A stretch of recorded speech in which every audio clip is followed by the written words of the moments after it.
nandito ako sa ano, no, meron tayong overlooking view dito sa Lapacan to siya. 360 view to siya. Kung wala lang yung mga puno. Actually, kung kayo makabili nito, pwede yung siya putulin para maging 360 view talaga. Tingnan nyo dito sa kabila. Kung maniwala tayo, nasa 360 view siya, overlooking talaga dito. Oh. Then, dito, medyo ano dito, marami na puno. Pero pwede naman yung putulin kung gusto nyo. So itong property nito is, ang size nito is more than half hectare siya. Nasa 5,000 plus square meter, 5,700 data. Naman 5,723 square meter. So ang laki ng area dito. Actually dito malaking area, siguro mga 2,000 siguro square meter pa dito or more. So dito yung pagtahian ng dito ideal siya for rest house or resort. Yan, overlooking ba talaga dito. Kasi kanday ma'am, nagtatay sila ng purok dito. Dito nag-ano sila dito, nag-overnight sila, magpinsan daw. So yan. So kunan ko rin mamaya yung pagbaba namin yung sa malapit sa daanan. Tsaka dito lang ang problema, kailangan niya pag gumawa ng right of way kung gusto niyo ipasok yung car dito. Dito ipasok niyo talaga yung car. Actually pwede naman iwan sa doon sa labasan yung sa road. Pero kung gusto niyo talaga ipasok yung car, maggawa talaga ng road dito kasi taan naman to kanday sa property pa nito, property line. Ang pwede na makadaan kasi dito ngayon is yung mga tao lang and then motor. Dito kasi kami doon. Mamaya mag-uwi namin, i-video ko rin dun dito yung sakop ng property.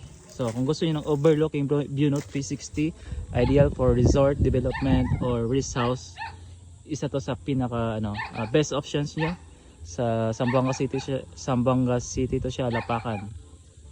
Yan. Mga ilang abot ba ng mga 10 kilometers from National Highway? Saan siya mo? Magana no? 8 to 10? Siguro mga 8 to 10 kilometers estimated from National Highway doon sa Kabaluay kami dumaan, Barangay Kabaluay. So papasok dito. Magana 10 kilometers or 8 siguro. Ha? Attach sa barangay road.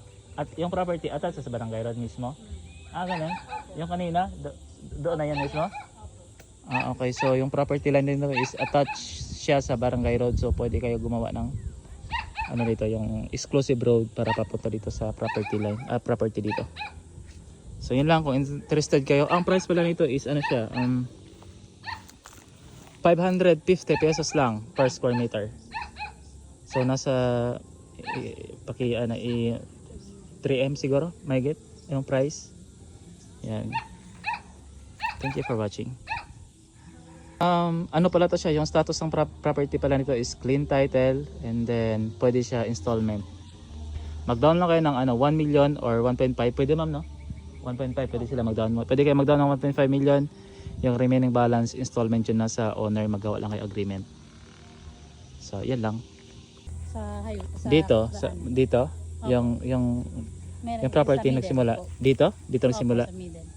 Parang doon kami galing Sige, mauna ka ma'am. So dito may ang pala siya, mayroon siya mga mahogany tree yung included sa property.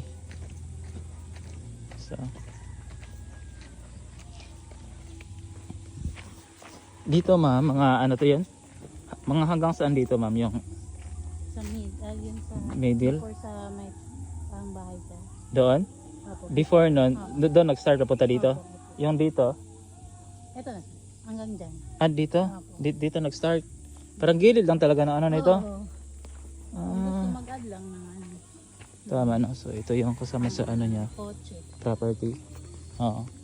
Actually pwede naman siguro dito kasi kasi dito sa kabilang na to dito dito talaga. Pero parang hindi naman gano ang terrain niya no. Opo, pwede lang talaga. Pwede lang siya lagyan ng road. Develop siya. So mag-video ako ngayon pagpunta sa bahay. Sa bahay sa yun? Sa Barangay Road. Dikit talaga sa Barangay Road ma'am no? Tama ba? Opo. Sige.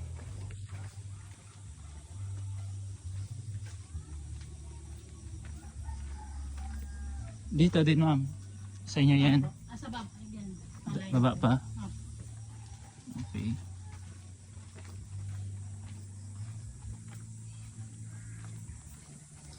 The darkness waiting, all life is shining through. Para magiging private pa naman sila. Oo, no? Hindi lang talaga. Pero dito, hindi na to sa'yo. Hindi lang po. At doon, dito. Opo, sa baba. Kailangan pa siya ano, yung mag-road doon, ano. Pero pwede man dito temporary, no? Tapos doon. Diyan ma'am, ang ano niya, Opo. dikit sa road. Opo. Okay na, at least may tiyan na kayo yung sa property line niya. Punta talaga ako hanggang sa pinaka-barangay road talaga. Continue yung ano ngayon dito, no? Parang road widening ba yan? Or Opo. nag-ayos ng road?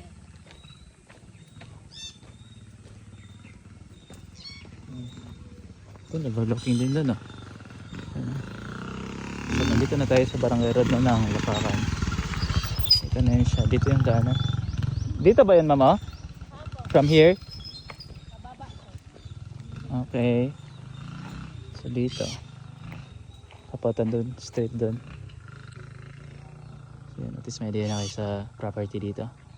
Overlooking view. Usually resort development and rest house yung ideal na ano dito gawin. Investment pwede din. Kasi clean title naman. Thank you.